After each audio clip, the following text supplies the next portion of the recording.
안녕하세요. 데이터 노우즈 줍줍인입니다. 최근 반포 3주구의 재초안 부담금이 가구당 4억 200으로 서초구청에서 재건축 부담금 예정액을 통보했다고 하는데요. 재건축에 대해 다소 생소하신 분들은 재건축 초과이익 환수제에 대해 낯설 수 있을 것 같아 줍줍인이 준비해봤습니다. 재건축 초과이익 환수제란 뭘까요? 재건축에서 추가 분담금은 들어봤는데 초과이익을 환수한다고? 이건 누가 환수하는 거고 왜 환수하는 건지? 라고 생각을 할 수 있을 것 같아요. 재건축 초과이익 환수제란 국가에서 조합이 재건축을 통해 얻은 이익이 조합원 한 명당 3천만 원을 넘을 초과하는 금액의 최대 50%를 세금으로 매기는 제도인데요. 재건축으로 발생하는 이익이 대체 뭐고 왜 이 이익을 환수하는지 다들 궁금해 하실 것 같아요. 과거 2006년 정부에서 시행된 이 제도는 당시 상황이 집값이 상승하던 상승기에 있었으므로 재건축에 투자가 많은 시기였고, 당시에도 여론이 부동산 집값을 잡지 못한다는 비판에 놓여 있었던 정부의 카드로 토지 공개념이라는 카드를 내놓죠. 투기 목적을 방지하는 것을 목표로 하고 토지의 효율적 이용을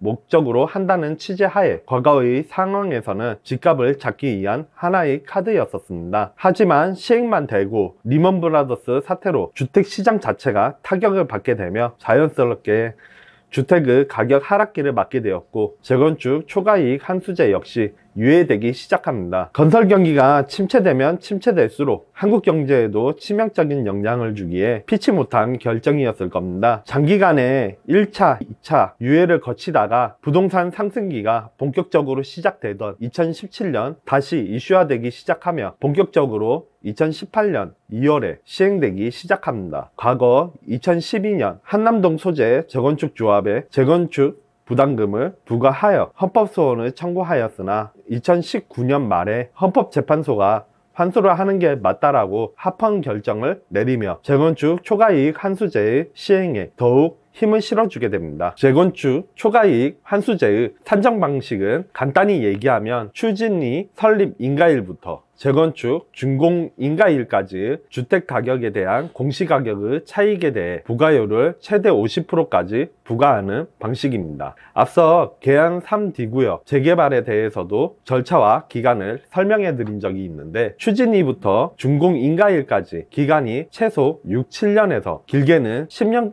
이상 소요될 수 있습니다. 이러한 점을 고려할 때 10년이란 기간 내에서는 가격 상승이 되지 않는다고 보기가 더욱 어려울 수도 있어 더욱 논란의 불씨는 있습니다. 다만 정상 주택가격 상승분 총액과 개발비용 등은 종료 시점의 주택가액에서 빠지는 만큼 산정 방식 자체에 대해서는 합리적으로 고려했을 것이라 보이네요. 한편 2017년 말까지 관리처분 인가를 마친 단지는 재초안을 피할 수 있었으나 그 이후에서는 재초안에 해당되기에 재건축의 진행 속도에 대해서는 다시 둔감해질 수밖에 없어 보입니다. 대치 쌍용만 하더라도 관리처분 인가 후 부담해야 되는 추가 분담금과 재초안으로 인한 세금 문제로 2주조차 진행되지 않는 상황이죠. 그나마 재초안 대상이나 실익이 크지 않아 환수 자체에 대해 크게 문제가 없는 지역들은 이미 분양 후 공사 진행 중에 있기도 합니다만, 전반적으로 재건축 개발 속도는 줄어드는 계기가 되었기에 많은 비판을 받고 있기도 합니다. 공급으로 물량을 풀어줘야 되는데 오히려 공급 물량을 줄이는 결과를 낳게 하는 것이 아니냐라는 비판이 있지요. 사실 재건축 초과이익 환수제로 인해 건설 경기에 타격이 오는 것이 아니냐, 집값 안정화를 기대할 수는 있지 않을까 등 기대하는 분들도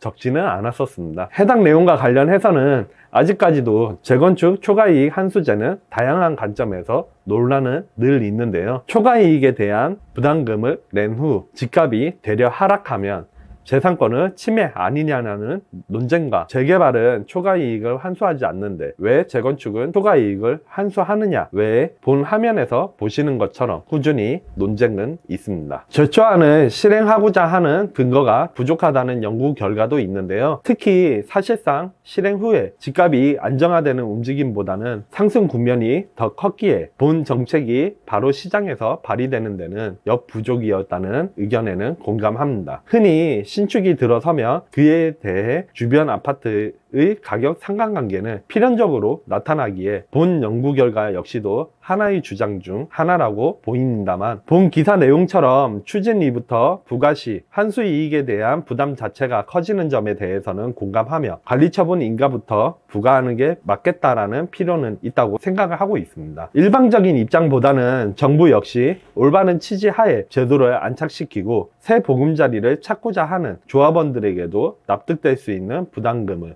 상호 협의점을 찾을 때 안정적인 주택 공급이 일어날 수 있을 것 같네요. 정부의 정책 자체들은 여태까지 꽤 강력해 왔고, 이미 완화된 정책들에 대해 브레이크를 걸어두기에는 충분했다고 줍줍이는 판단하고 있기에 빠른 시일 내에 사실상 안정보다는 가격의 하락이 더욱 예상되는 줍줍이는 관점에서는 정부 역시도 기존 타이틀의 취지인 주거가격 안정화라는 개념에서 상황을 모니터링하며 완화될 수 있기를 기대해 봅니다. 재건축 초과이익 환수제는 앞서 언급한 것과 같이 2018년 초부터 실행되었고, 원칙적으로는 조합에서 부담금을 부담해야 하나 조합이 청산을 하는 경우 조합원이 납부를 해야 하므로, 이는 완공 후 관리처분 계획에 따라 청산과 해산하는 과정에서도 기간이 길어질 수 있어 등기가 늦어지는 문제와도 연관이 될 수 있어 보입니다. 부담금의 납부 시기는 준공 후 4개월 이내에 청구되고 청구일부터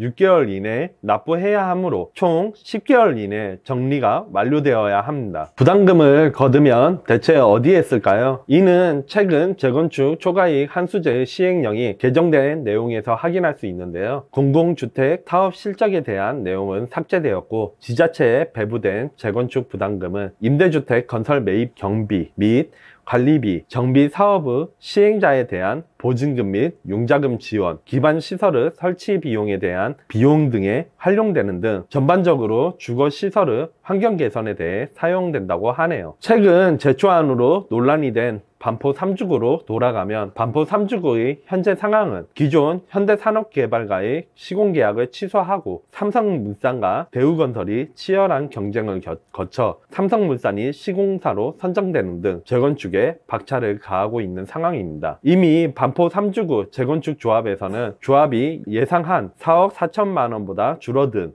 4억 2백만 원을 부담금으로 문제는 없다는 입장의 뉴스를 접한 적이 있었으나, 우선 삼성물산의 공약에서 100% 준공 후 분양으로 최대한 조합 수익을 증가시키고 공사기간을 단축하여 이자를 줄인다는 내용이 있어 최대한 사업성을 극대화시켜 부담금을 줄이고자 하는 의지를 보여주고 있다는 생각이 듭니다. 앞서도 재개발과 재건축을 말씀드릴 때에도 언급은 했었지만, 재건축의 경우에는 정비 기반 시설들은 양호하지만 건축물 그 자체가 노후화되어 있어 추진을 한다는 것을 의미합니다. 반포주공 1단지의 경우 48년 차란 연식을 고려한다면 실거주를 하고 있을 조합원들을 위해서라도 빠르게 재건축을 진행할 수 있도록 재건축에 대한 제재도 완화하는 것을 검토하면 좋지 않겠나라는 줍줍이는 주관적인 의견을 마지막으로 남겨봅니다. 이상 데이터노우즈 줍줍인 제초안에 대한 편을 마치겠습니다. 감사합니다.